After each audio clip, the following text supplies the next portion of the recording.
explain how you use it in your work with NLP as well? Yes, no worries. So I guess I use it more in a therapy way. So I work with clients generally one-on-one, and hypnosis is essentially the process of helping a client go into trance. And there is some misconception, I guess, about what trance is, but it's literally just a relaxed state, sort of like a meditative state, where the person is able to really relax. And the reason why I guess it's a real benefit to be able to relax to that extent is that when you go into that trance, you can relax your conscious mind, your thinking mind, I guess, if you'd like to put it that way. And the subconscious mind, or just working on the conscious mind? So it relaxes, if you can imagine, we have the conscious mind, the thinking mind, and then we have the unconscious mind. In between, there's like a bouncer. It's called the critical faculty. I like to imagine it like a door bouncer.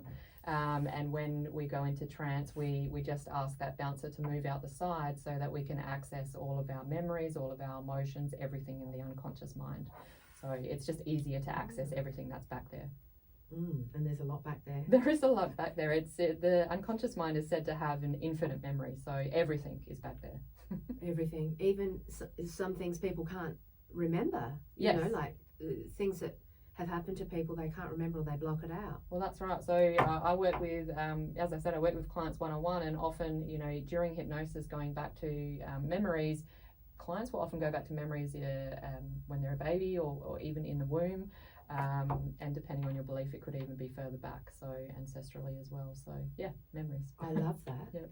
Have you sort of spoken to people that have gone back or said something like that, like in another life or as a baby? Yeah, of course. So when they're in the memories, often a lot of people do have, I guess, doubt, or they're like, oh, is this even real when it's happening? But they're giving me all the information that, that's happening then and there in that moment, in that memory. So yes, past lives does happen. Again, it does depend on the client, on what they believe. If someone comes in and they don't believe in past lives, they're not going to go back there generally.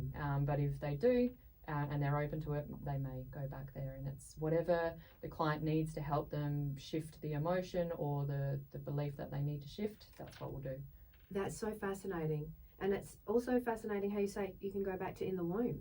Yes, yeah. So I've had clients in the womb, and as a baby, I mean, science proves this, that as a baby in the womb, you can actually hear everything that people outside, of the body are saying. So yeah, memories have come up for clients when they've been in the womb, listening to their parents talking and things like that. So just take note if you're pregnant. Exactly. 100%. Yep. And it's not that way out, we hear that, and it makes sense. Yes, it does. I mean, we are a living, breathing thing already, once in the womb. So yeah, definitely.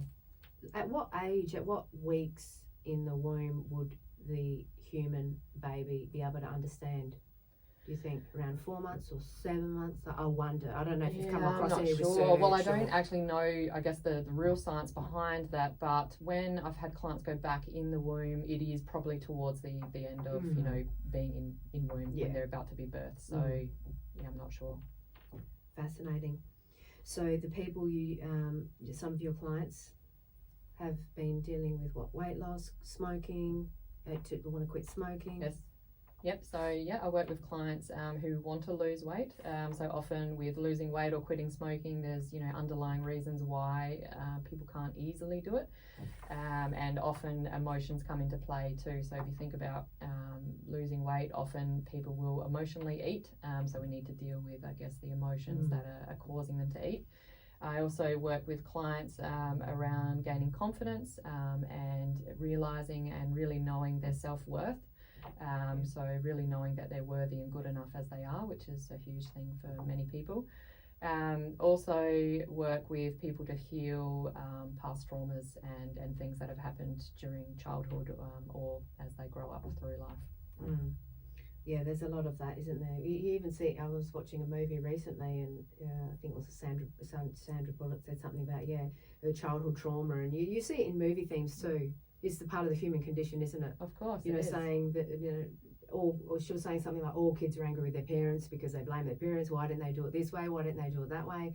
But then their parents had some issues, and then their parents Yeah, it's just I mean, passed we're down. human. We're not robots. We're going to have some issues. We do, and it gets continually passed down, and that's the thing, I guess. Once you start doing the work in hypnosis or NLP, it's like you're actually breaking the chain. So whatever's been passed down, you know, your parents don't mean to pass you things down, but they do. So things get passed down, and then once you do the inner work, I guess, you can break these chains. And you know, with trauma, a lot of people that I work with, they don't identify as a lot of things they've experienced as being trauma, but it doesn't have to be abuse, or it doesn't have to be, you know, something that you see on the news.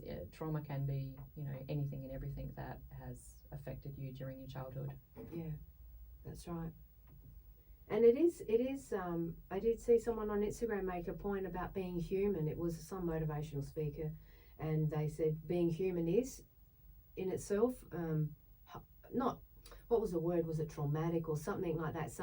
Not saying it's difficult all the time, but just it's good as a human to acknowledge that life is tough. Yeah, we can lose loved ones, we can, lots of things, and I think we need to know that. We need to remember that it is a hard road, and that we're tough and we can get through it. Definitely. You know, we're wired up tough. That's why we were born.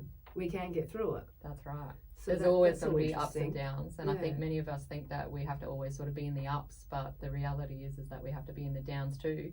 But we also have to be able to, I guess, resolve or release the down, so we don't hold on to them and carry them with us as we move forward. And that's where hypnosis can really help. So you're like a counsellor and psychologist as well with this role, sort of, ish? Definitely not qualified in those fields, but working, I guess, in that sort of similar space. role, because don't you talk back and forth with the person or not? So I literally hold the space for the client to go back into memories through hypnosis generally, but I guess in the coaching side of things as well, I can give some guidance. I'm definitely not qualified as a psychologist or a counsellor, but you know, what I do is I bounce off what the client is actually saying and can then give them more. I believe every person knows exactly what they need to heal and to move forward. Okay. They just need some help getting it out, and that's what I'm there for. So you just ask the right questions? Yes, that's right. Interesting. Yep. Interesting. So what's an example of that? You know, if the listeners, you know, just sort of asking in their head, for example, with weight loss or smoking, what's an example? So if someone's saying to you, like, how does it work? Just give us walk us through, you know, what it can be like in the room. So, well, with a quit smoking client, which you can be done within a 2-hour session, it is with some pre-work done beforehand. What we do is we start talking about, I guess, why the person smokes and what reasons they've had why they've continued to smoke. And, you know, many people say it's a habit, but, you know, why do they keep going? Some people say it's their friend. Some people, you know, say that it releases stress, and all of these things. So we go through that, and then we actually talk about, you know, is that really true? Does cigarettes actually release stress? No, it doesn't. Did you know that it's actually the deep breathing that you do when you have a cigarette that is actually calming you down, not the smoke. The smoke's actually killing you. It's the breath that's calming you down. So we go through all the reasons. Once we've gone through all their reasons and, you know, made them see that it's not actually doing anything good for them, then through hypnosis, once they're in the trance state, we'll take them back to the very first time they decided they're a smoker, so in a memory. And this can be the first time they had a cigarette. This can be the first time as a kid they saw someone, like their parents have a cigarette, or an older brother or sister. Could be any time. And then we get them to relive that moment and get them to go through the process of convincing their younger self that they don't want to smoke, and go through all the reasons why they shouldn't smoke. And then I get them to relive the very first time they had a cigarette, and really play up the negatives of what it is, you know, the taste, it's gross, the burning down all the way down into your belly. You know, I don't smoke, so I don't know, but they tell me these things, and you know, the yellow nails and all the things that we don't know if you're not a smoker, but they literally tell me, like, their tongue's burning as they're having a cigarette. So I get them to really play that up through the trance state, and get them to decide then and there that they're not going to be a smoker. So they walk out a non-smoker. So it reminds me of, I remember learning at uni, business psychology, positive reinforcement, you know, was it Pavlov? Yes. Positive reinforcement, that sounds like negative reinforcement, like reinforce on the negative, that cigarette tastes like really bad. That's right. Is it called negative reinforcement? I guess so, yeah, that's what we go through. Well, that makes sense. That would put you off. It does, yeah. Exactly. Well, because I guess after a while, as I said, I'm not a smoker, but after a while you just get used to the bad taste in your mouth, or you get used to not having any taste buds, or you get used to having yellow fingers and smelling like cigarette. True. But when it's pointed out to you, and when you actually are realizing that it's there, it's like, oh wow, like why am I choosing to do this? And people only come to me when they're ready and want to quit smoking anyway. So yeah. Interesting. Yeah. So what are some of the techniques you use to assist people in relaxing as well? Is it deep breath? So deep breathing, we usually start with a couple of deep breaths. In hypnosis, it's all about suggestibility too. So you have to be willing and able to listen to my voice and take suggestions. So if someone's going to come into the room with me and just literally sit there with cross arms, I sort of know that they need a little bit more time to warm up with me. So asking them, let's just rub our hands together, or can you place your hands on your knees? Just seeing if they'll sort of follow suggestion to start with. Once I can see that they're okay and they're beginning to relax, then usually it's just my voice that I use. So you can actually have eyes opened or closed. Most people choose to close their eyes. It's more relaxing. But usually I use a technique called non-awareness, and it's getting them to find a part of the body that feels the most relaxed to start with in their body. It might be a finger, a toe, belly, whatever it is. Then I get them to focus on that area, give it a color, and then spread that feeling of relaxation through the body. And then I use some more words and some more suggestions to help them relax deeper, but usually bringing awareness to something they're not aware of in their body is the first step to relaxing. Colour. Use colour. Mm-hmm. Like how? So say if a client says, I feel the most relaxed in my stomach, I'll say, well, what colour is that? And they just give me a colour. What colour? So if it's blue, all right, well then spread that blue now from your stomach throughout your whole body. And as you spread that feeling and that colour, then double that feeling of relaxation.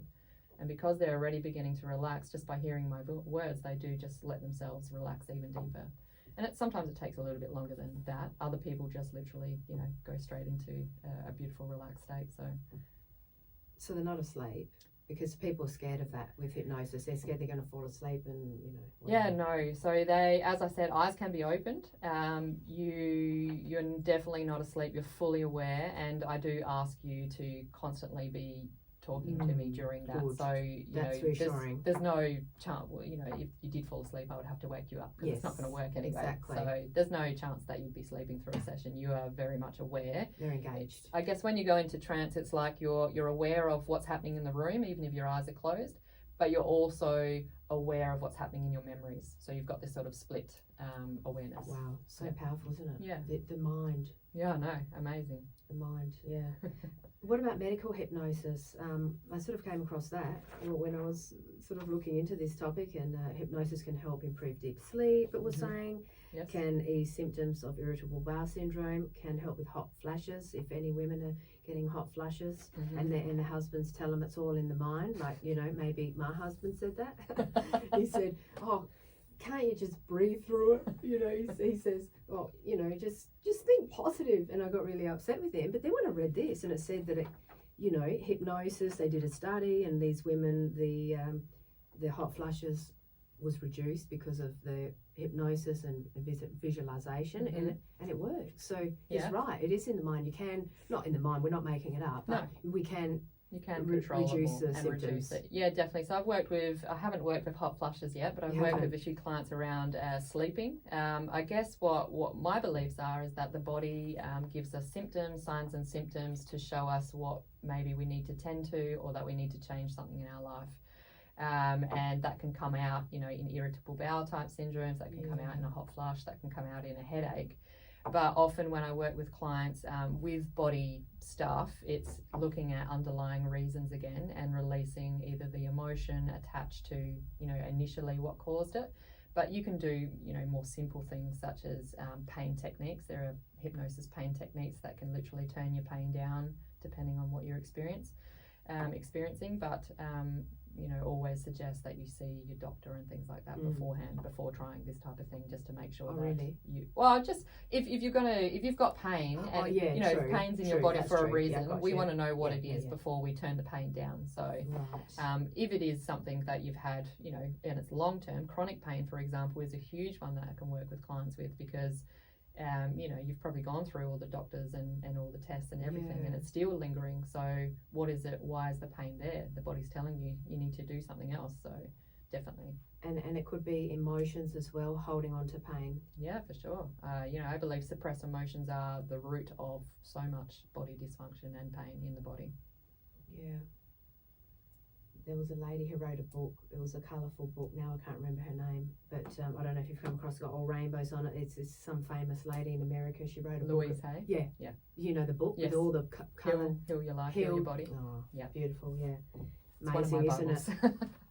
Oh Yes. my gosh. So what's an example of it for the listener? How do we explain it? She says something like, if you've got if you've got like a lot of phlegm or something, or chest pains or problem in the ovaries, it means something. Yeah, of course. So I guess Louise Hay and people who do that type of work is definitely where I'm sort of falling into, is the belief that the body manifests pain, dysfunction and disease due to specific things that have caused it over time. And so with something, I work with a lot of women with pregnancy and endometriosis and sort of ovarian cysts and things like that. With the feminine reproductive organs, often the underlying reasons, and this is what Louise Hay and some other big name authors are saying, is that a lot of the reasons why women experience that is that there's the rejection of the feminine. So they're rejecting being a woman at some point in time. Often it happens, when you're a kid or when you're a teenager.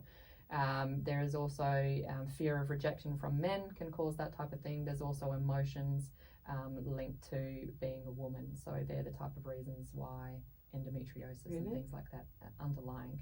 Obviously there's going to be other lifestyle factors and things like that come into play as well. But the root cause of it is that's the research that Louise Hay and authors like that are saying. What are some other examples of other examples? Let me have to think of. I should have brought my books. Off the top of my head, well, for me, for example, I used to have headaches every day. Every day I had a headache. Couldn't work out what it was. Did the water, did everything you're meant to do to release.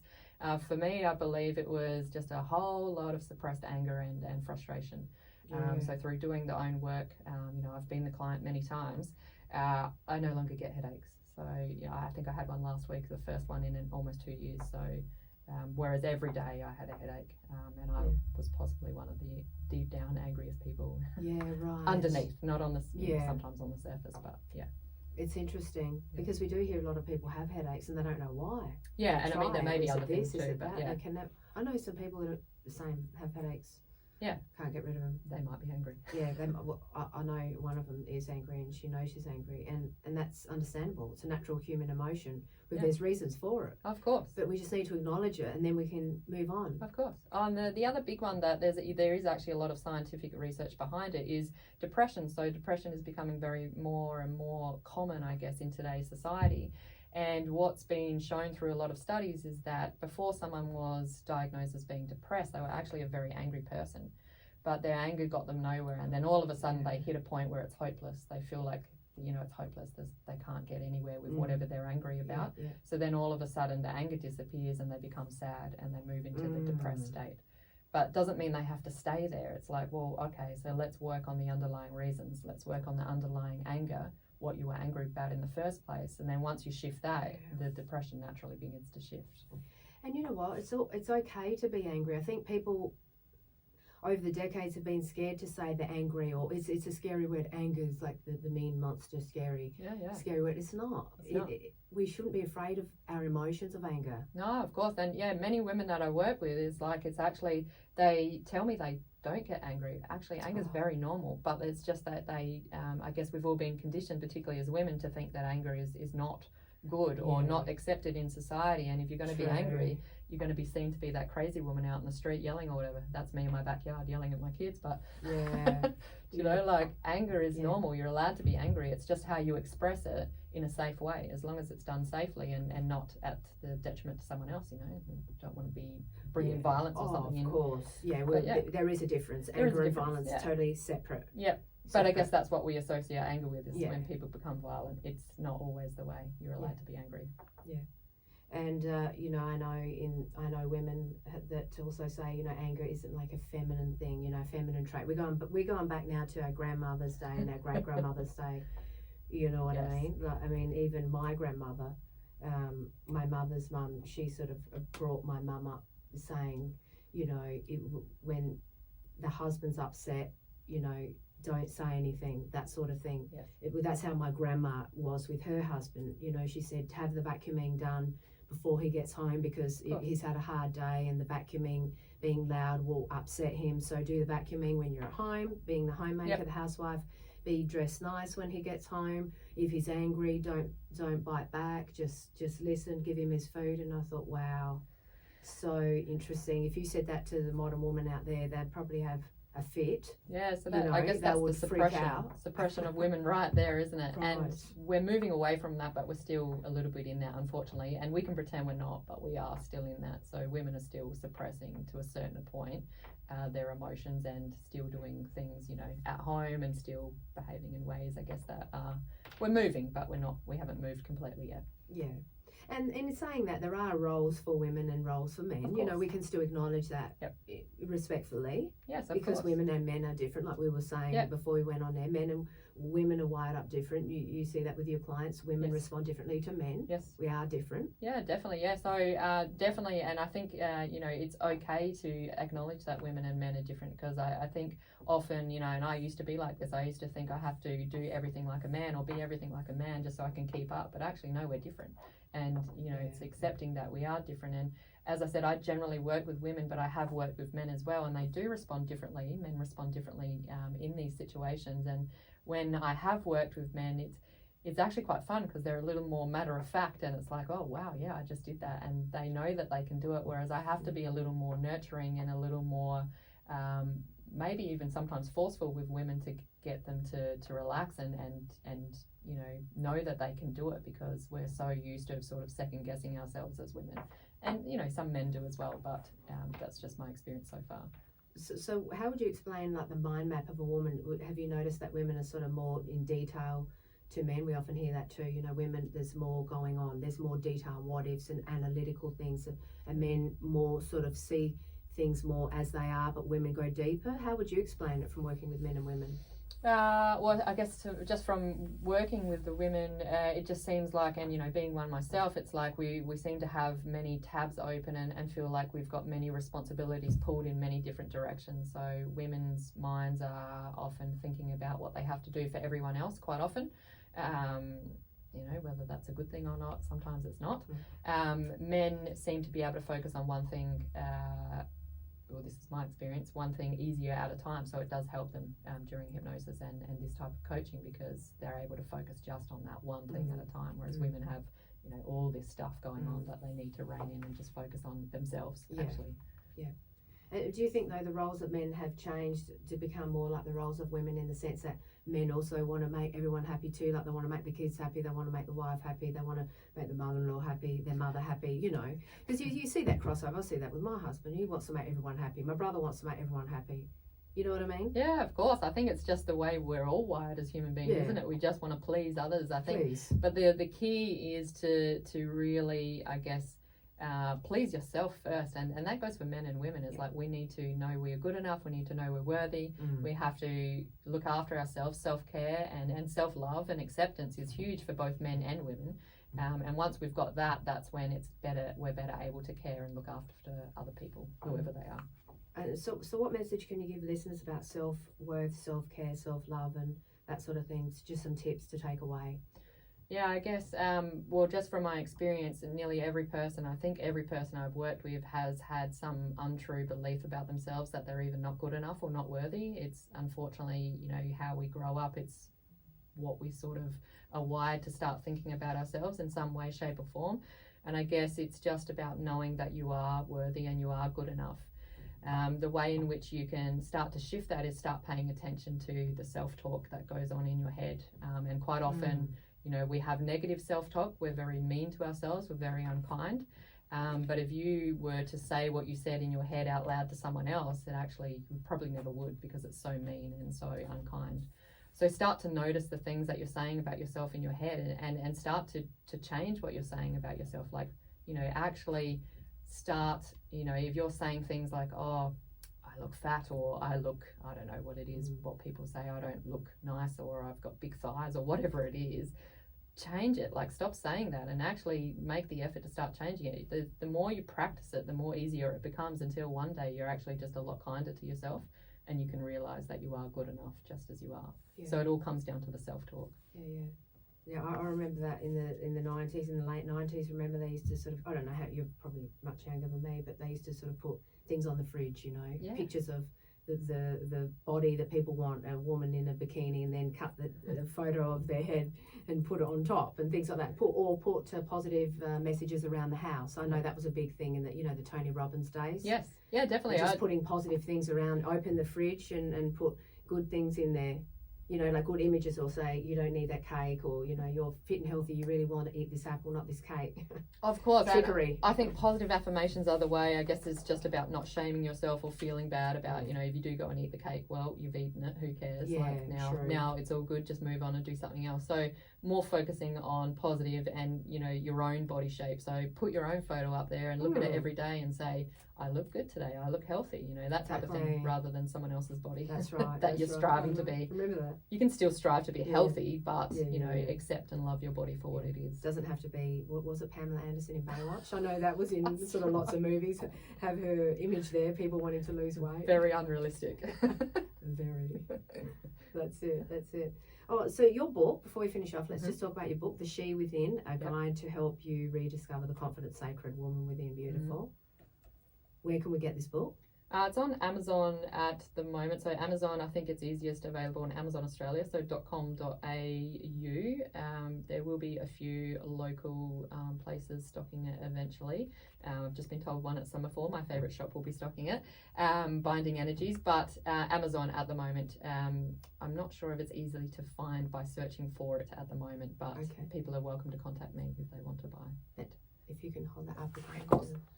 Very nice. And have you always wanted to write a book? Has that been one of your sort of passion and dream, that you always want to write a book? It has, but I never knew what I would write about. I always thought I'd love to write, and then I'm suddenly writing about myself, so who would have thought? Just happened. That's the best way. Yep.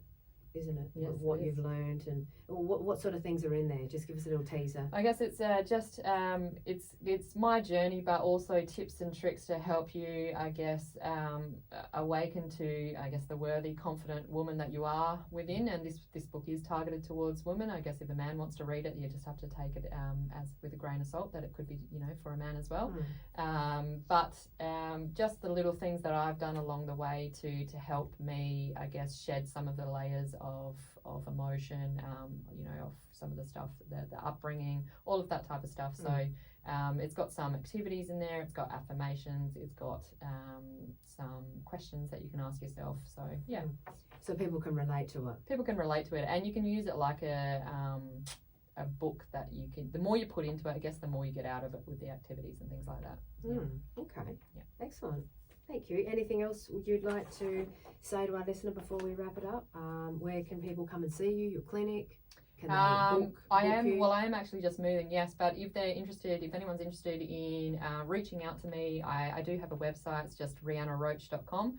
I'm also on social media, so Instagram and Facebook, but easy to go through the website if you like. So I will be consulting from a home-based office and at Goodwood, at the Good Hub, a couple of days a week as well. So excellent.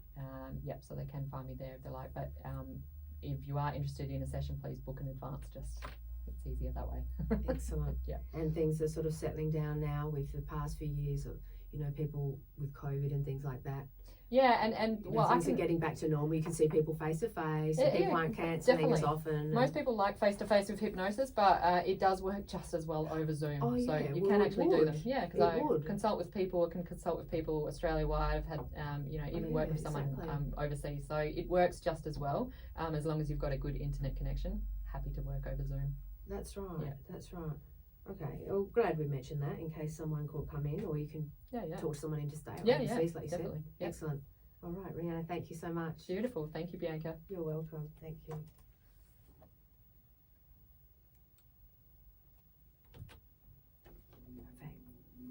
Thank you. fun.